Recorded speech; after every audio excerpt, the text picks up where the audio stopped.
And welcome everybody to another edition of the GSMC Sports Podcast brought to you by the GSMC Sports Network. As always, I'm your host Kenneth Grunfelder, and it's great to have you guys here on this Monday, March 10th. We have a lot to cover on the show today. Before I get into that, I just want to remind you guys, as always, to tip or donate and get your comments recognized. Make sure to hit that super chat button in the chat if you want to see me acknowledge any thought or comment you may have throughout the live broadcast. It makes the show more lively, more entertaining between myself, the host, and you guys, the viewers. We appreciate you guys' viewership each and every day, so any contribution you can make to the show means the world to us as we put out content for you guys each and every day. And also, the other way to help out the show is by going to the link at the bottom of the show segment on the ticker, GSMCPodcast.net. That is GSMCPodcast.net. So, let's get into what we are going to discuss for today. So, a lot of NFL topics to discuss today. So, we're going to start off the show. We're going to talk about the Rams signing Davante Adams to their receiving core. We will talk about the impact of that move and what are the updates with Cooper Kupp, what's going to happen with him, because we are still waiting on whether he's going to be traded or he could be released. We'll talk about that to start off the show here. Then in the second part of the show, we'll talk about some NBA stuff from over the weekend. So we'll talk about Nikola Jokić and his performance over the weekend against the Suns, doing something that has never been done in NBA history. And then we will also talk about, in the same segment, talk about LeBron and his groin injury and how that impacts the Lakers going forward. We'll get into that. We will also talk about, in the third segment, we will get into discussing a couple of AFC North things that happened over the weekend. So we'll talk about the Steelers acquiring DK Metcalf from the Seahawks. So he will be joining their receiving core. He also did receive an extension as well. So we're going to get into that and the impact of that trade, and also update you on the Steelers' QB search and update you on what's happening there. And then we'll get into something that I didn't expect because of initial reports, and that's Myles Garrett agreeing to a contract extension with the Cleveland Browns, and now this makes him the highest paid non-QB in NFL history. So we'll get into that, and then I will continue my season overviews. Today we will be talking about the Minnesota Vikings. So that will be what we do for the show. So let's get into the first topic, which is talking about the Rams signing Davante Adams. So this is a 2-year deal, and I believe I think he's getting $26 million guaranteed, and the contract itself as a whole, that comes out to, I want to say, is it $46 million? It's in the 40s. So it's 2 years, $46 million, $26 million guaranteed. And he's coming off of another 1,000-yard season combined between the Raiders and the Jets. And it's an interesting move because Davante Adams is older than Cooper Kupp. So I know a lot of people were talking about that on social media and saying how, they're letting go of Kupp, but they're bringing in an older receiver. Well, there's a couple of things, a couple of reasons why this move was made. And one of them, and it makes sense, is availability. Cooper Kupp has missed a significant amount of time over the last few years. Davante Adams has missed games at least once over the last few seasons due to injury, but not to the extent of Cooper Kupp. And this goes back to 2022. 2022, he gets hurt, misses, the last portion of that season, but that was a lost season anyways. Then he missed the beginning part of 2023, and then got off to a really good start that Sunday night against the Lions, played really well, especially when Puka Nacua got hurt, and then he got hurt the following week. And then he was out for a while. So that's part of it. Davante Adams, he'll miss maybe a game or two, and then he's back in. And the other thing, too, is he's a big target in the red zone. And that's something that the Rams struggled with, is scoring, inside the 20. That's something that they struggled with, and Davante Adams is a big guy, He's a big wide receiver that Matthew Stafford could throw the ball up to. Still got gas left in the tank. And, you saw last year how the Rams looked when their top wide receivers were down. And then once Puka Nacua and Cooper Kupp came back, it was a completely different offense. And I do think right now at this point, you can say Davante Adams is an upgrade over this current version of Cooper Kupp. And you pair him up now with Puka Nacua, who is one of the best receivers in the league. He's turning into that. You got Matthew Stafford back. You got a good running game with Kyren Williams. And you got this young defense that really played well down the stretch. And, of course, Sean McVay is the head coach. Definitely interesting, but Davante Adams wanted to go back to the West Coast, and he wasn't going back to the Raiders. That wasn't happening. The 49ers maybe could have been an option, but, they're kind of trying to rework their cap situation, and, they got some other things they have to worry about with, their quarterback, paying him. And we will talk about that at some point this week with the negotiations with Brock Purdy. But, you also heard the Chargers were an option. But I think also Davante Adams wants to win. And of the teams out on the West Coast, you could say the 49ers, but the Rams. They won the division last year. They came very close to advancing to the championship game. Many people would say they would have beaten the Commanders. They would have got to the Super Bowl, and who knows what would have happened. So I think this is a good spot for him. I know we heard that, if Stafford was traded, Rodgers and Davante Adams could end up in L.A. But I wasn't sure Davante was going to end up on the Rams by himself. And that's because I thought, the Rams, they're trading an older wide receiver who's in his 30s, who's now 30. I think he's 30 exact, Cooper Kupp. I didn't expect them to bring in another receiver of this magnitude in Davante Adams. And that's what they did. And I do think it's an upgrade.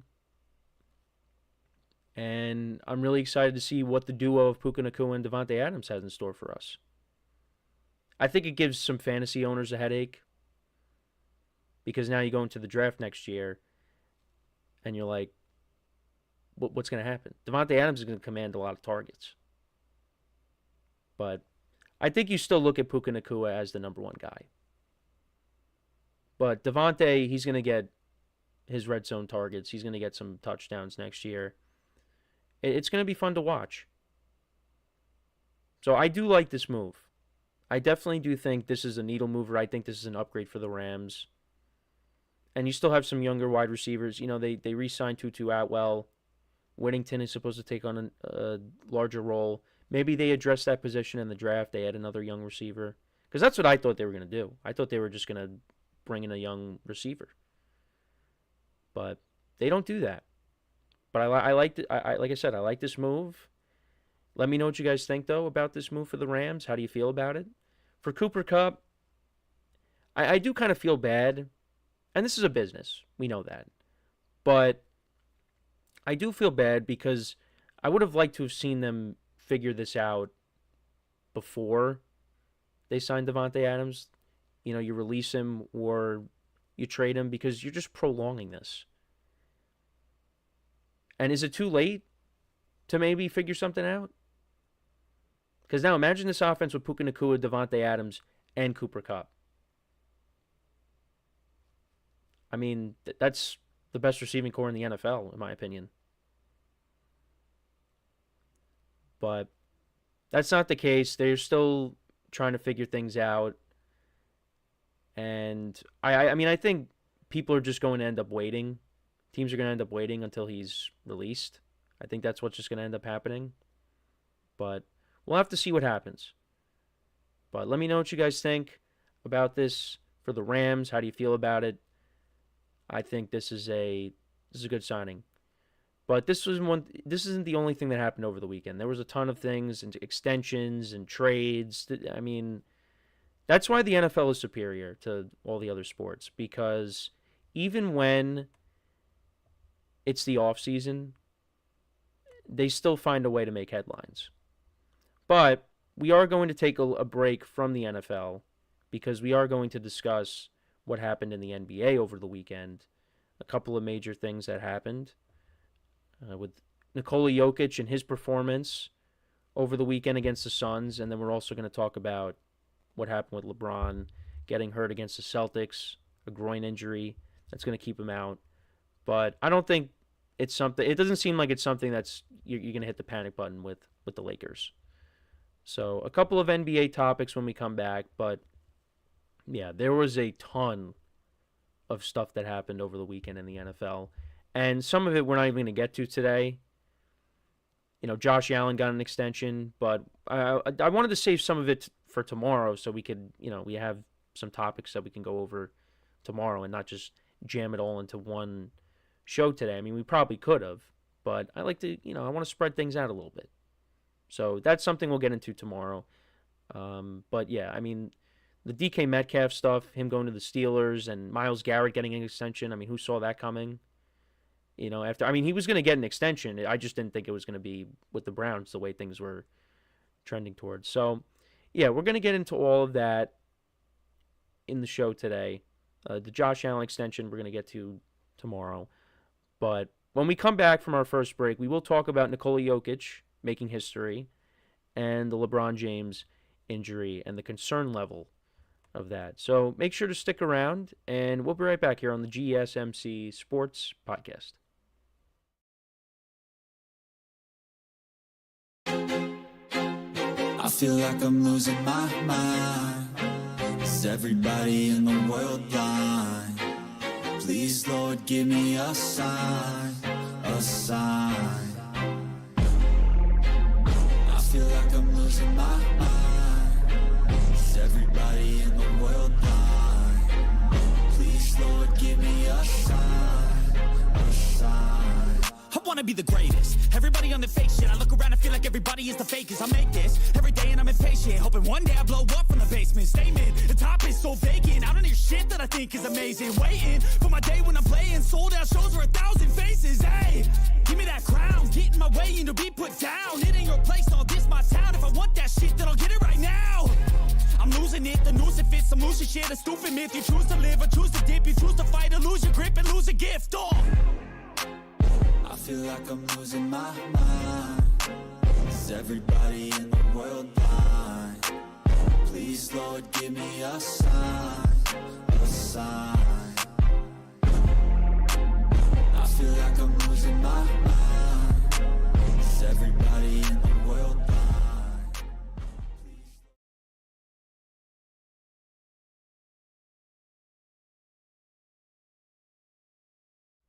All right, and we are back here on the GSMC Sports Podcast, and for the second part of the show, we're going to talk some NBA, things that happened over the weekend, particularly Nikola Jokic's performance against the Suns and LeBron's injury and the impact of that. So, Nikola Jokić did something that has never happened in an NBA game. He recorded 30 points, 20 rebounds, and 20 assists in the same game. And this season, he is averaging a triple-double. He has been unbelievable. He's the best player in the league. Many people look at him as being that. And this was in a 149-141 victory over the Suns on Friday. So his exact numbers, he finished with 31 points, 31 rebounds, and 22 assists. He went 13 of 22 from the field, 3 of 7 from 3. And actually, I think he was questionable going into the game because he was dealing with a little bit of an injury himself. But, I mean, this is unbelievable. And like I said, averaging a triple-double this year, he's averaging 28.8 points per game, 10.5 assists per game, and then 12.9 rebounds. Now, he's still the underdog in the MVP race. Shai Gilgeous-Alexander of the Thunder right now is the favorite. But, I mean, it would not shock me if Jokić gets the award this year. because I think this would be his fourth MVP. Yeah, so he's already a three-time MVP, and many people would say this should be his fifth because when Joel Embiid won it, people said Jokic should have won it then. So, I mean, he's just unbelievable, and you would like to see him maybe add another ring to his resume. I mean, he already is an NBA champion, but that just would continue to build up his resume even more. And right now, the Nuggets as a team, looking at the overall big picture, so they're 41-22, and they are, I think they're still, are they the third seed or are the Grizzlies? No, the Grizzlies are the 4. They're a game behind. But now the Nuggets have tied the Lakers for the second seed again. And I think based off of what has happened now with the LeBron injury, Nuggets are probably going to end up passing them. And, I mean, who knows? I mean, the Lakers still have Luka. But the Lakers are going to miss LeBron for a little bit, as their winning streak ended on Saturday against the Celtics. But this kind of stuff is just unheard of with what Jokic is doing. Like, could this ever happen again in a game? I mean, maybe it can, but Jokic would have to be the player that does it. And also, he surpassed Wilt Chamberlain's record for the most assists by a center. And he was responsible for 35 of Denver's 57 field goals made and nearly half of their 43 rebounds. And yeah, he was questionable before the game due to an ankle injury. And also, you could add a few steals that he had in the game, and he played 45 minutes. But like I said, still kind of the underdog in the MVP race, but makes a strong case. He's third all-time in career triple-doubles with 159, and he could surpass Russell Westbrook, who's at 202. I think he should be able to do that. No problem. But that was a high-scoring affair between the Nuggets and the Suns. And now looking at the rest of their season here. So actually, they played the Thunder yesterday, and they lost 127-103. And Jokic had 24 in that game. Almost had another triple-double. He had 13 rebounds, 24 points, 9 assists. He fell shy of that. And then for Shea, 40 points. And Shea is averaging almost 33 points per game. I mean, it's like every day. Between him and Jason Tatum, it's like they put up 30 to 40 plus points every game. Shea was at 40, and then he had 41 against Memphis, 51, 31, 31 points, 27, 39, 37. I mean, he puts up a monster game almost every single time. So, yeah, that happened. But now they play again against the Thunder tonight. So we'll see if they can bounce back there. So let's kind of get into the LeBron injury now. So this was, I think it happened in the third quarter of the Celtics-Lakers game. LeBron took himself out of the game. Now this was on Saturday night. This was a big game, Lakers-Celtics. Could it be a finals preview? So this was actually it looks like it might have been the fourth quarter. But it was definitely in the second half. And LeBron left with 22 points and 14 rebounds and 9 assists. So he came close to getting a triple-double himself as well. But this was tie game after the first quarter. Celtics kind of took a commanding lead at one point. And then the Lakers, came back, made it close.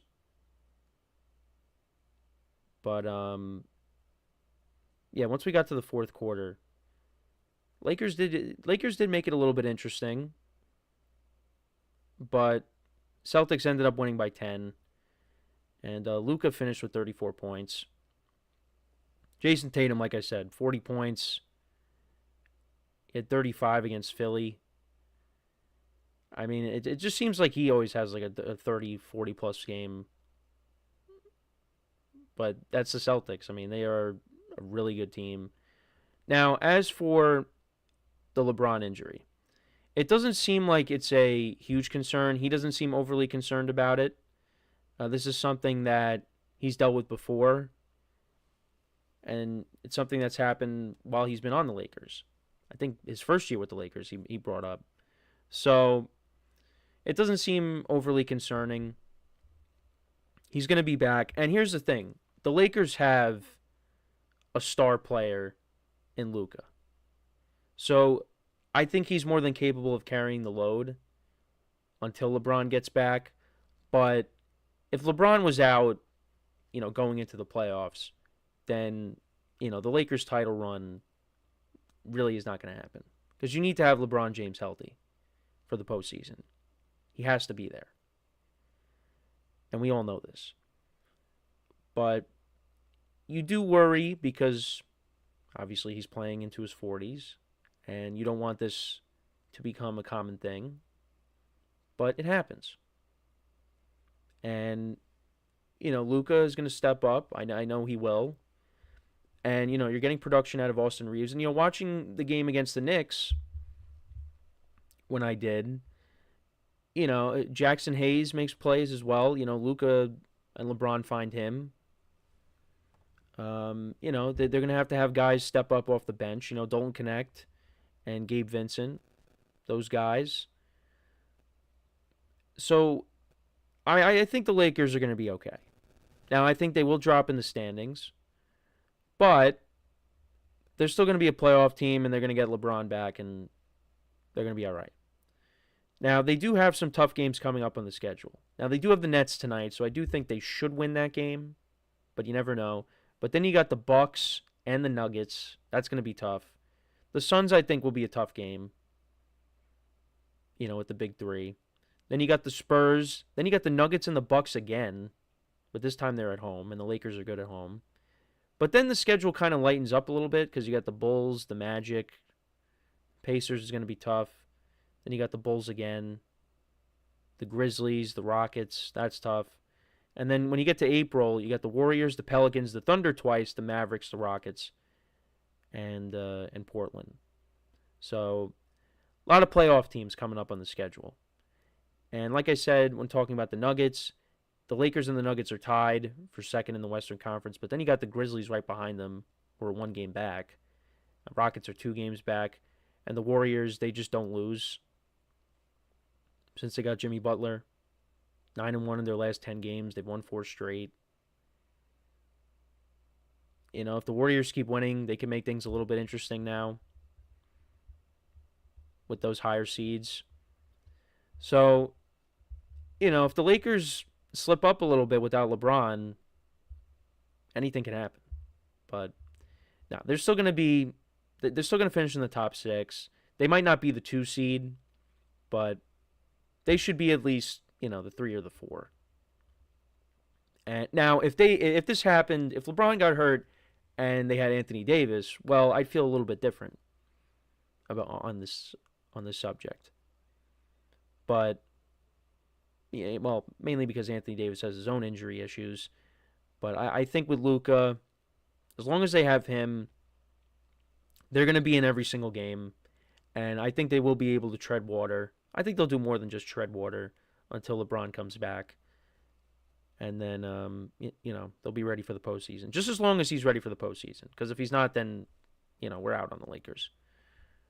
But let me know what you guys think, though, about what happened over the weekend. Jokić and his weekend, LeBron getting hurt. Do you think that Lakers-Celtics game was a finals preview? Let me know in the comments.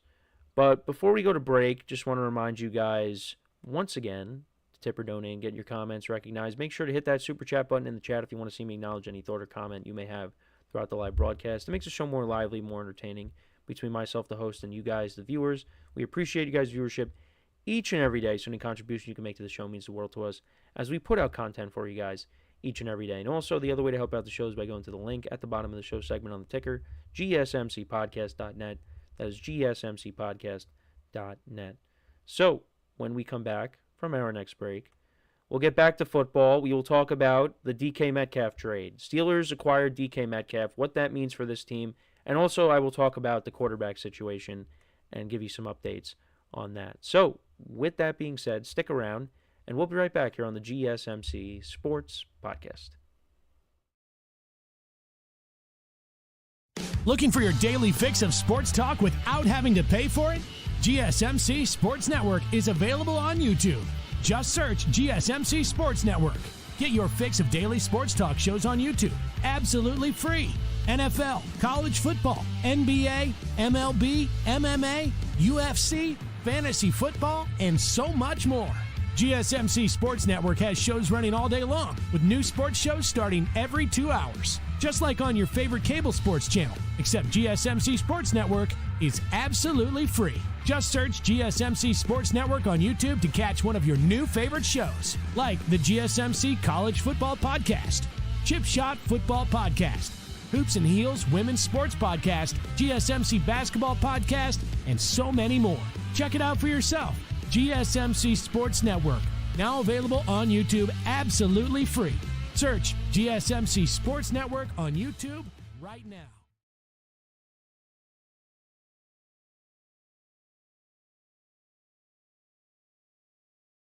All right, and we are back here on the GSMC Sports Podcast, and for the third part of the show, we are now going to talk about the Steelers acquiring DK Metcalf. So this was a big trade that went down over the weekend, and this is an area that the Steelers needed to address because the receiving core was kind of lacking last season. Now, they made attempts to try to improve it. They went out and they traded for Mike Williams, but they barely used him. I did like what I saw out of Calvin Austin at times last year. And, of course, you still have George Pickens. So you add Metcalf now, and now you got two guys out on the perimeter that, are 50-50 guys. You could throw those. If they bring back Russ, he could throw those moon balls up to DK Metcalf like the old days.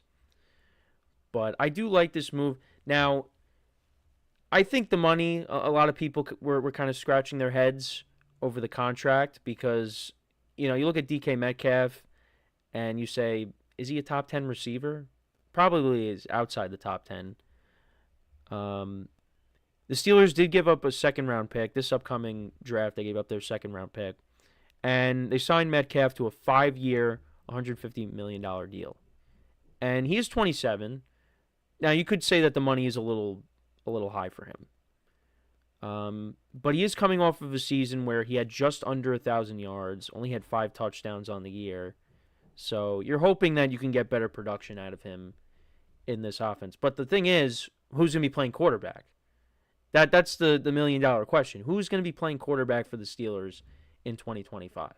We still don't know yet. But I think this is something the Steelers had to make. This is a move the Steelers had to make because they needed to improve that receiving core one way or another. And it definitely makes this offense better. You got those two guys. Like I said, I liked what I saw out of Calvin Austin at times. You got Pat Freiermuth. Now, we'll see what happens with the running back situation for the Steelers because Najee Harris, I don't think is coming back. And I don't know if Jaylen Warren's coming back either. So it's going to be interesting. What did I just see on Instagram before? So the Steelers have placed a second-round tender on Jaylen Warren, which is worth over $5 million. This gives the Steelers a chance to match any offer that Warren receives in free agency. So we'll see if the Steelers end up keeping him, which I think they probably will because they need to do something with the running back position. Now, I think this could be a case where they bring back Warren and then you draft someone to pair up with him. I don't think they're going to go and bring in another running back unless they bring back Najee Harris, which I don't think is going to happen. Also, a couple of other things. So, the Chargers, they re-signed Khalil Mack. The Panthers, they gave their top corner, J.C. Horn, a 4-year extension, $100 million. The Falcons, they released Grady Jarrett, longtime defensive tackle for the team. after 10 seasons, coming off of a down year, so it kind of makes sense. So that also happened. This happened before some of this stuff happened before we went to break, but I thought I'd just bring those up as well. So, yeah, back to the Metcalf stuff. Who's going to be throwing on the ball, though? Now, I did make the prediction that they were going to bring back Fields, but now we're not so sure. We're not so sure on that. Because there were some reports that came out that, well, for one thing, and this is, kind of a given, and that's, the money. Justin Fields wants a big contract. And the Steelers have a number, Fields has a number, and they got to try to work their way to maybe agreeing upon something that makes them all happy. So there's that. But the other thing, too, is if they bring back Fields, are they committed to making him the starter? Or are they going to bring in someone else to compete with Justin Fields for the job? Now, they're not going to bring back Russ if they bring back Justin Fields. It's one or the other. But you saw what happened last year. The Steelers were playing well with Justin Fields. They were winning football games. And then Mike Tomlin said, all right, we're going back to Russ. Even though Russ didn't play at all for the Steelers in the regular season, they said, we're going back to Russ no matter what. And they did that. And I think Justin Fields, it seems like he's worrying that could happen again, that the Steelers aren't going to be committed to him if they were to bring him back, because maybe they bring in someone else. And maybe not. But that's something that I saw. That maybe the Steelers bring in competition. Maybe Justin Fields thinks that the Steelers are not going to be committed to him for the whole season. If the Steelers go through maybe a bad stretch, maybe they, make a change or something, depending on what they do, what else they do. And maybe he wants to go somewhere where he knows that, hey, I'm going to be the starter, no matter what. But I would like to see Fields go back to the Steelers. I think it makes sense. But who knows? The Jets supposedly are in on Fields. They need a quarterback. I would not want to see them going into the season with Tyrod Taylor being their starter. If they get Fields, all right, then we got something. And it's no knock on Tyrod. It's just, why do you want to go into a season with Tyrod Taylor as your quarterback? But if they don't bring back Fields, you still got Russell Wilson out there. And this is another thing we're going to talk about tomorrow, and that's Geno Smith being traded over the weekend. He ended up getting traded to the Raiders. So that takes the Raiders out of, any other veteran option. Now, they could, if a quarterback falls to them where they're picking, they'll probably go that route, maybe. But they got Geno now. So, that closes the door on the Raiders maybe adding another veteran quarterback, but that opens up a possibility for the Seahawks now, who have a hole at quarterback. And I said that I thought Russ would maybe go to the Raiders and join up with Pete Carroll, but that did not happen. Instead, they go and they get another Seattle quarterback, and the current Seattle quarterback, and they now have him with the Raiders. So Russ could go back to the Steelers. I think, now I was thinking the way things were going, things we were hearing, that Aaron Rodgers could end up maybe with the Giants. But we'll see what happens there. Russ, the Giants brought in last year for a visit, and then he ended up going to the Steelers. So Russ could go back to the Steelers. That's possible. Now, I don't know. But now there's some reports out there that Rodgers and the Steelers are expected to talk, according to a new report. So we'll see what happens there. I know Matt, who is currently the new football host for GSMC, he would not be happy with that. He wants them to bring back Justin Fields. And, as a Giant fan and a Rodgers fan, I would like to see Aaron Rodgers play for the Giants, even if it's just for 1 year. because of just the level of quarterback play that the Giants have seen over the years. And if you bring in Aaron Rodgers for 1 year and you have a young quarterback sitting behind him that can learn from him, I'd sign up for that. I would. But that's just me. But I do think the Steelers, and the Steelers, they could maybe go after Sam Darnold. I think that's also on the table. But I think Justin Fields is probably their best option. I think he showed you what he could do last year, and now you bring in DK Metcalf to improve that receiving core. And also Justin Fields is mobile. Russell Wilson does not have the same mobility he once did. Rodgers, he showed you when he was healthy, he still has a little bit of mobility. I mean, Russ showed you too at times. But Justin Fields, he's a guy that can make things happen with his legs too.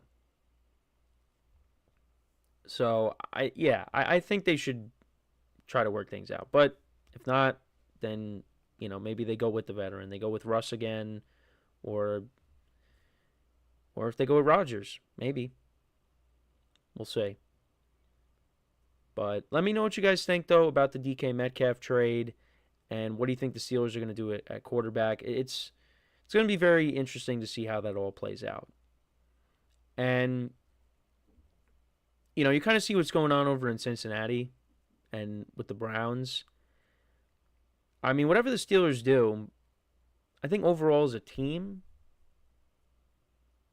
I think you still, based off of how poor the Bengals defense was last year, I mean, if they play their cards right, the Steelers are going into the year at least as the second best team in the division again. Because I don't like what I'm seeing out of the Bengals, that now they're just saying, all right, Trey Hendrickson, go seek out a trade. You're going to trade your best defensive player. When that was that side of the ball was the weakness of the team. So they're going all in on offense. But defensively, they're going to have to nail their draft picks. So if the Steelers do play their cards right, they will be, at least in my eyes, the second best team in the division again. To only the Ravens.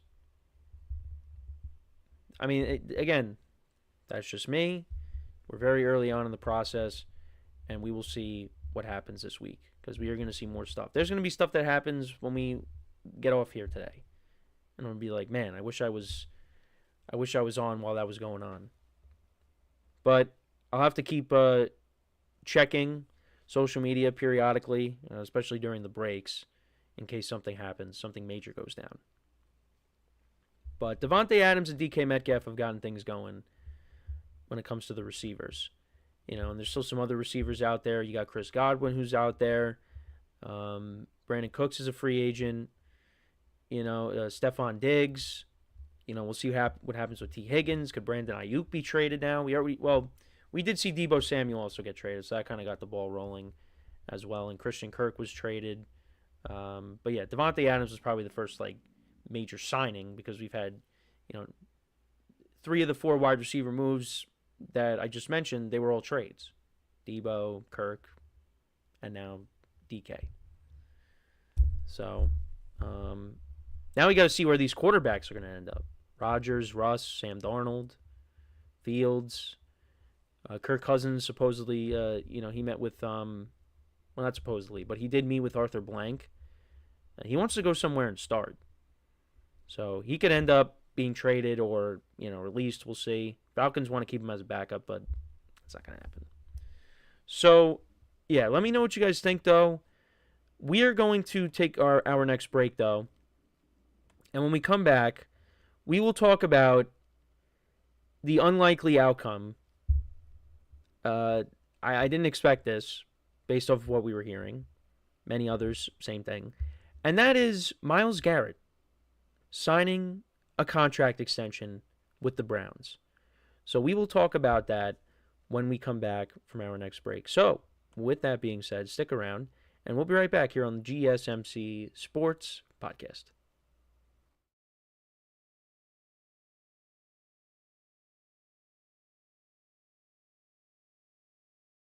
For the best and latest podcasts available anywhere, go to the podcast app on your cell phone and type in GSMC to access free content-rich podcasts on health and wellness, book reviews, sports, entertainment, relationships, social media, movies, technology, finance, and even weird news. Subscribe and download the GSMC Podcast Network's family of shows, available everywhere podcasts are found.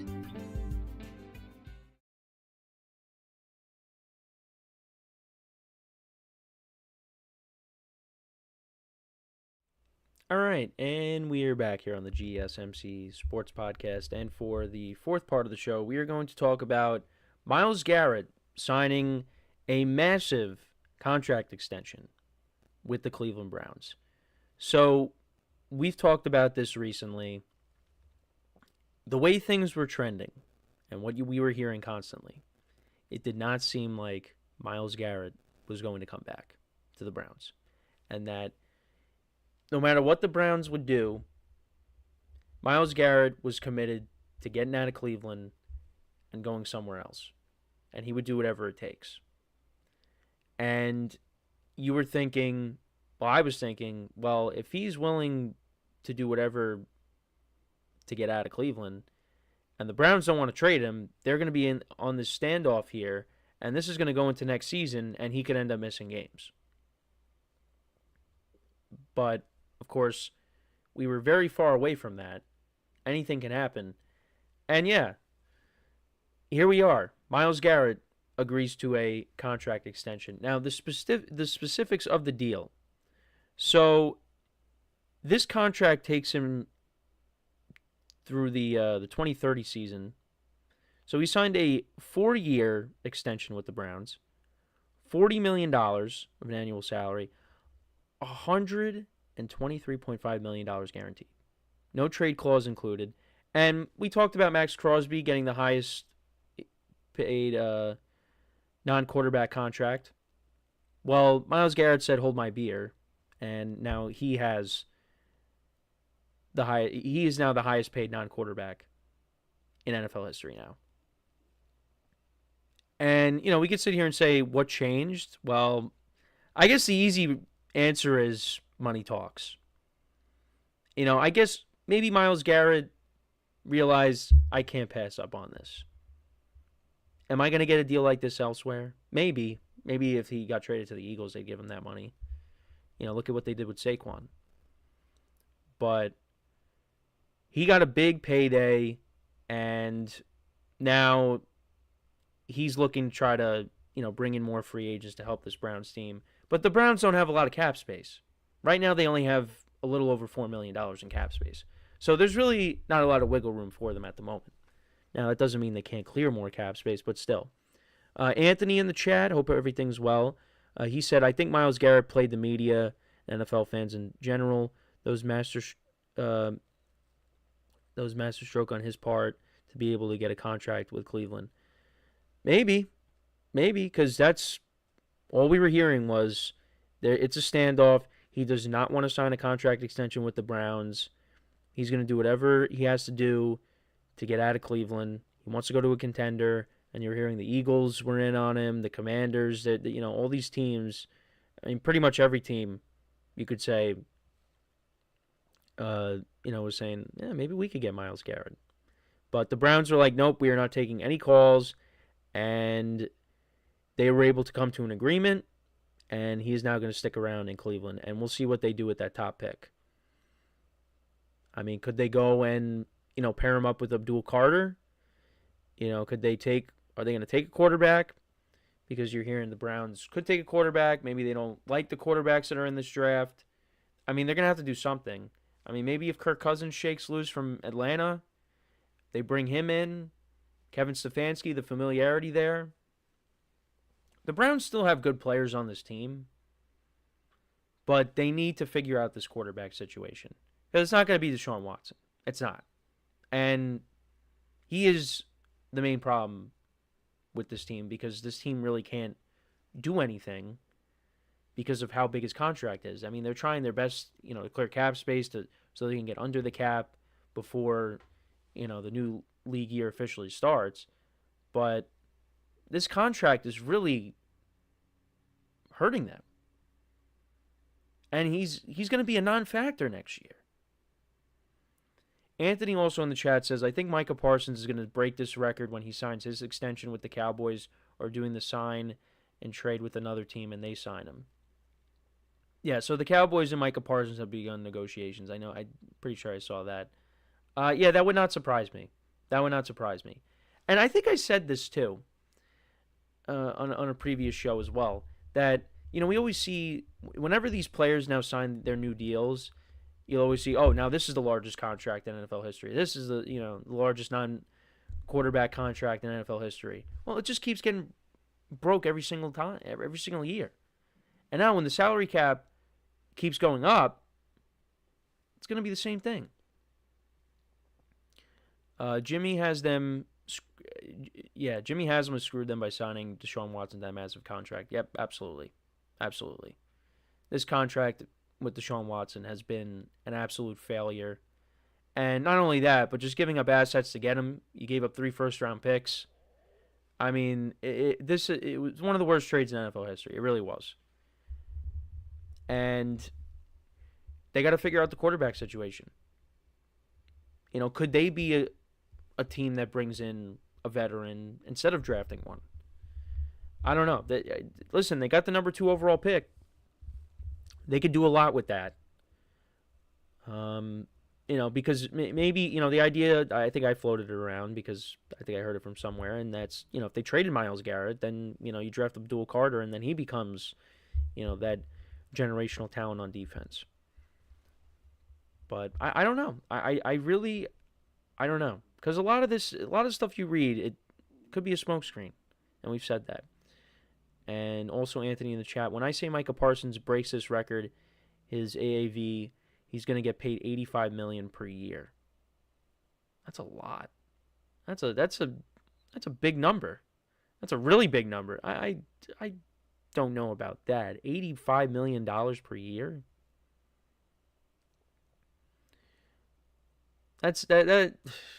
I mean, I don't even think the Cowboys could afford to do that. You know, they really have to fix up their cap situation. But back to Myles Garrett. So he had 14 sacks last year, which was second in the NFL behind Trey Hendrickson. He had 40 solo tackles, 22 tackles for loss, 28 QB hits, 83 total pressures, and he played in every single game. Now, like I said, Browns don't have a lot of cap space. They're coming off of a year where they only won 3 games. They're picking in the top 3. They play in a tough division.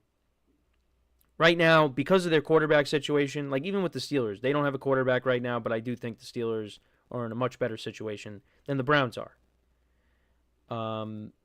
They got to figure that out.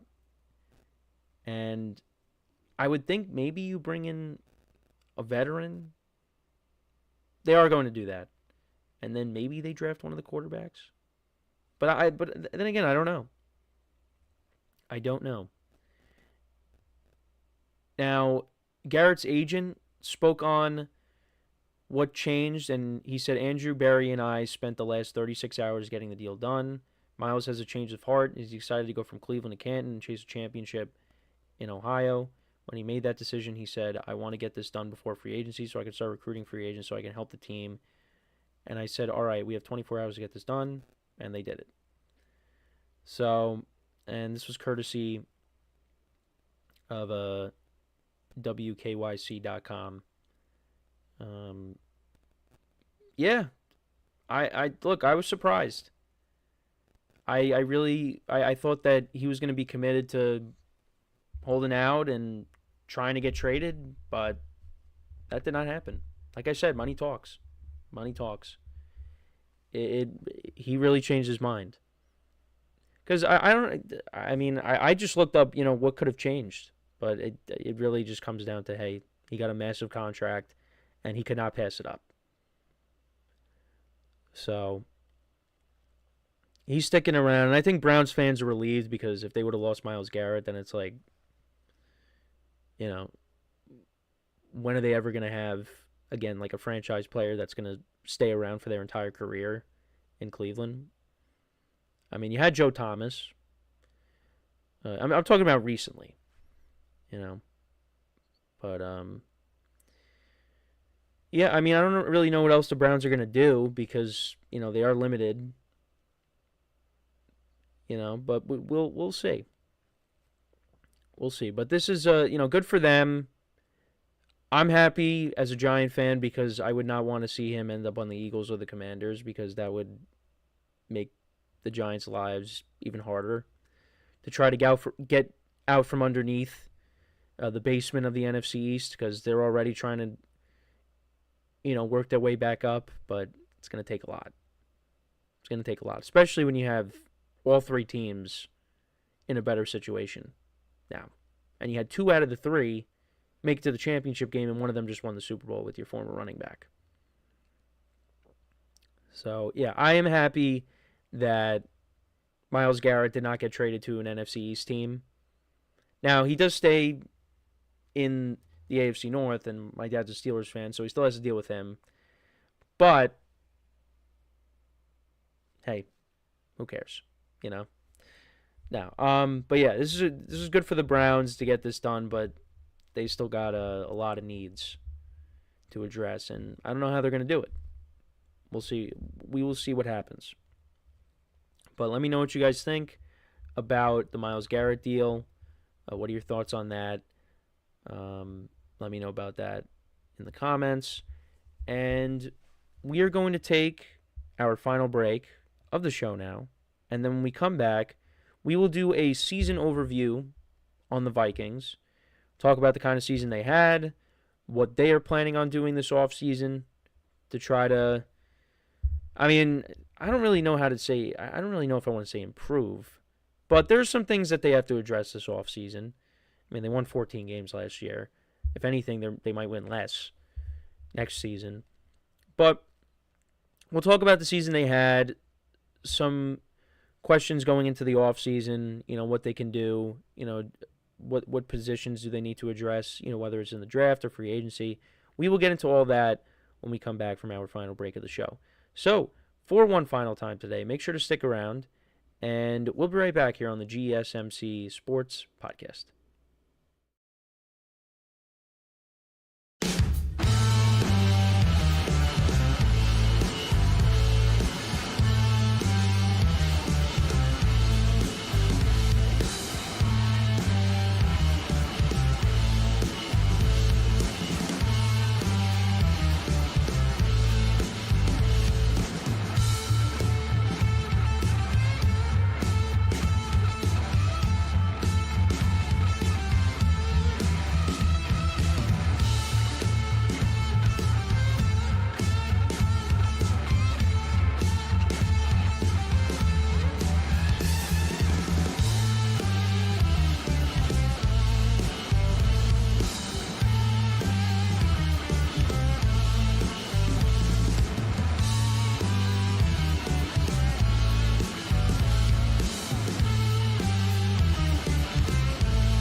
All right, and we are back here on the GSMC Sports Podcast. And for the final part of the show, we are now going to do a season overview on the Minnesota Vikings and what they will have to address this offseason, some areas that need improvement.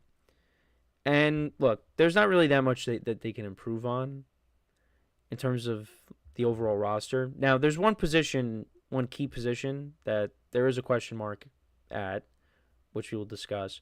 But overall as a team, I mean, they got a very good defense. They had a very good defense. They had a very good offense. But there are some key positions that they do have to address, particularly the offensive line, because we saw those last couple of games, against the Lions and then in the playoffs. Sorry. again, holding back a sneeze, against the Lions and then against the Rams in the playoffs, that offensive line was overwhelmed. And Sam Darnold, you could say he didn't play well, but that offensive line didn't do him any favors. So that is definitely something that they're going to have to address, whether it's in the draft or free agency. They actually did recently re-sign Aaron Jones. I know that was one thing that I might have talked about recently, is what they might do with the running back situation, because Aaron Jones was a free agent. Were they going to bring him back? But they do bring him back on a 2-year deal. He did have a good year for them, so they did address that. They got T.J. Hawkinson back late in the season. Obviously, Justin Jefferson, top receiver in the league, had another big year. Jordan Addison had a good year as well. The offense, really no complaints besides the offensive line. The defense, they could look to maybe, I was looking at, what the Vikings could use, maybe an interior defensive lineman, a corner. Secondary help could be something that they can address as well. But, going into the year, I only had the Vikings winning around maybe 6 games because I just didn't know what to expect out of the quarterback situation. Because they were going into the year with J.J. McCarthy and Sam Darnold. Then J.J. McCarthy ends up getting hurt. And then Sam Darnold takes over. And I saw Sam Darnold live, first game of the season against the Giants, and played well. And the Vikings, the only games that they lost in the regular season were to the Rams and the Lions. Yeah, the Rams and the Lions. Really, those are the only 2 teams they lost to all year. The Rams and the Lions. They got swept by the Lions, and then they lost to the Rams twice, both in the regular season and in the playoffs. Other than that, they beat everybody else. And Sam Darnold on the season, this was his best year, by far. 4,300 yards passing, 35 touchdowns to 12 picks. He was solid, and he's going to get paid this offseason. Now, I don't know what's going to happen if he's going to go back to Minnesota. I made that prediction, but now all of a sudden Seattle now has a quarterback spot that's opened up, and that could be a possible suitor. So we'll see what happens there, but he's kind of been a journeyman the last couple of seasons. He gets traded to Carolina, then he spends 2 seasons there. Yeah, spends 2 seasons there. Then he's the backup to Brock Purdy. Didn't really play that much. And then he goes to the Vikings, plays really well. And, he's going to earn this contract that he gets. But, you have these conversations on, well, where's he going to end up? Because he could end up going to a team and not being a starter. But I think he wants to start. I think he's earned that right, but it's going to be where is it now? Like I said, Seattle has opened up a spot. But I think, wherever he ends up, even if he goes back to Minnesota, there's going to be competition there. J.J. McCarthy is going to be healthy. And, you're hearing that the Vikings want to move forward with him. You're also hearing that maybe, Darnold comes back. Maybe they trade J.J. McCarthy. I don't know. He could also maybe go to the Colts and compete with Anthony Richardson because they want to bring in competition. The Titans need a quarterback, but I don't know who's going to go there. They can end up just bringing back Mason Rudolph and just have him and Will Levis compete. Or maybe the Titans take a QB in this draft. And their competition for Will Levis. But, like I said, they brought back Aaron Jones. He had 1,100 yards rushing, 5 rushing touchdowns. He was good for them this year. He did miss some time due to injury. Justin Jefferson was unbelievable. He could play with whoever. Doesn't matter. At quarterback. 1,500 yards receiving, 103 receptions, 10 touchdowns. Jordan Addison had 875 receiving yards and 9 touchdowns. T.J. Hawkinson coming back late in the year.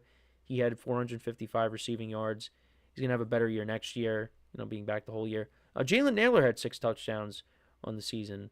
Kind of that third wide receiver option. And then on the defensive side of the ball, Andrew Van. I don't know why I keep saying Anthony, but Andrew Van Ginkel had a good season. Had some pick sixes.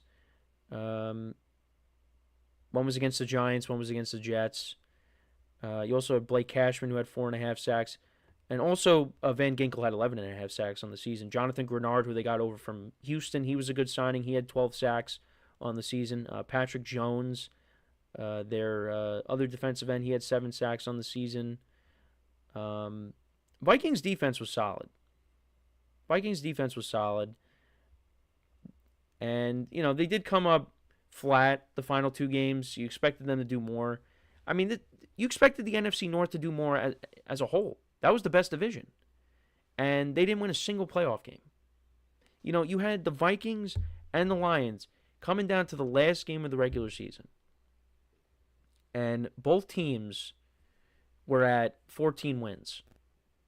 And whoever won that game would get home field, a bye, which ended up being the Lions. And the Vikings ended up being the 5th seed as a 14-win team. And then they had to go on the road.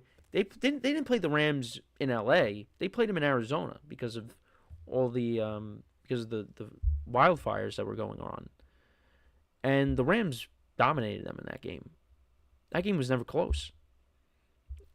The game against the Lions, the Vikings had opportunities, but they ended up not taking advantage of those opportunities, particularly near the goal line, and ended up losing. And that's kind of why people are hesitant, I think, also to maybe pursue Sam Darnold. I think Sam Darnold's going to end up with a team. It's just, who's that going to be?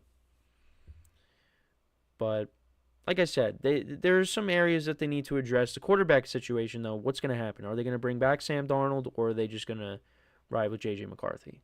And we saw them move off of Kirk Cousins last offseason. So wouldn't be surprised if they take the same course of action here and just let Sam Darnold walk, say, hey, we appreciate what you did for this team, but we're moving on with J.J. McCarthy. He's our future.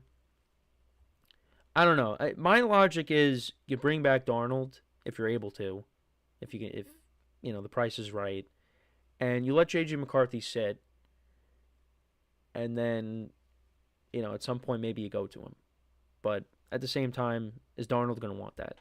Darnold wants to go and start. And I don't blame him for feeling that way. He had a good year. But if I'm an NFL team, I'd be hesitant to give him big money. I think he does deserve to get a contract because of how he played last year. But also, if I'm an NFL team, I'd be worried to give him a multi-year deal and commit to him and make him my starter, because he only did this for 1 year. And he did it for a team that is loaded. If he came back to New York and played for the Giants or the Jets, he's not doing that. He's going to regress. And yeah, you could say, well, duh, of course he is. But Sam Darnold has to be in a good situation to be successful. And he was in a very good situation. But then what happened when he got to the playoffs? It's going to be interesting what they do there. Again, there could be a scenario where they bring back Darnold and then they trade J.J. McCarthy. But who knows? Now, going into this year, though, 2025, the division, I would imagine, is going to be better. I think the Bears are going to be a better team. They've improved their offensive line. I think, if Jordan Love is healthy next year and the Packers can upgrade at receiver, they're going to be back. And then you got the Lions. Now, they did lose Aaron Glenn and Ben Johnson. So how is Dan Campbell going to, address this? What kind of coaching staff are we going to be looking at next year? But they still got a ton of talent on this team. Aiden Hutchinson is coming back from his injury. This is going to be a tough division. I don't think the Vikings are winning 14 games. Now, I don't think they're going to be winning 6 next year. We got to see what they end up doing. But this is a well-coached team, and I think they will be a competitive team once again next year. And like I said, there's not really that much they really have to address. But yeah, the offensive line, based off of what happened the last couple of games, that's a position that's an area that they need to clear up. But let me know what you guys think, though, about the Vikings season. What were your takeaways from it? Let me know in the comments. And that is pretty much it for the show for today. Thank you guys for tuning in. We'll see what else happens over the next, day or so. I mean, things are really going to start happening this week. A lot of free agency stuff. But there's stuff I didn't get to today that I'll get to tomorrow. We'll talk about the Geno Smith trade. We'll talk about Josh Allen's extension. Also, we didn't get into baseball stuff, but there's some more major Yankee news, and it's not good. It is not good. And you guys know what I'm talking about, I'm sure. But things are quickly taking a downward spiral for the baseball team that I root for. And I'm losing optimism on the season. And the season hasn't even started yet. So that'll be discussed tomorrow. We'll do a season overview on the Lions as well. So that'll be the last team that we cover in the NFC North. And then we'll move on to the NFC West. So moving along with that. But there's a lot more moves that are coming when talking about the NFL. We haven't even scratched the surface yet. But there's stuff coming. There's going to be more trades, I would imagine, signings. There's going to be a lot happening over the next week, and we will make sure to cover all that. And of course, sprinkle in all the other sports as well. We did talk some NBA today with, the Lucas stuff and not the Lucas stuff, the Jokić stuff, and LeBron getting hurt. The NBA action tonight. You got the Knicks and the Kings playing late. Actually, Nuggets and Thunder again. We did talk about that before. So there are some good games on tonight. The Suns have a big game tonight against the Grizzlies if they want to try to make the playoffs or the play-in. So, yeah, we're moving right along here. But I hope you guys enjoyed the show today. We'll be back again tomorrow. Make sure to check out all the other shows as well on the network. Make sure to give the other shows some love, like I always say. Make sure to subscribe to our channels. Make sure to leave a like and comment on our videos. And until next time, I'm Kenneth Grunfelder signing off from the GSMC Sports Podcast, brought to you by the GSMC Sports Network. Have a good day, and I will talk to you guys tomorrow. Take care.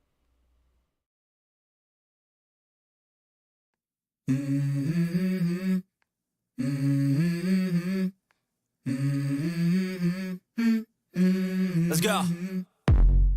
I wake up to a little bit of drool on my pillow, feel like it's gonna be a bad day. Yeah, I'm tired of shit, and the coffee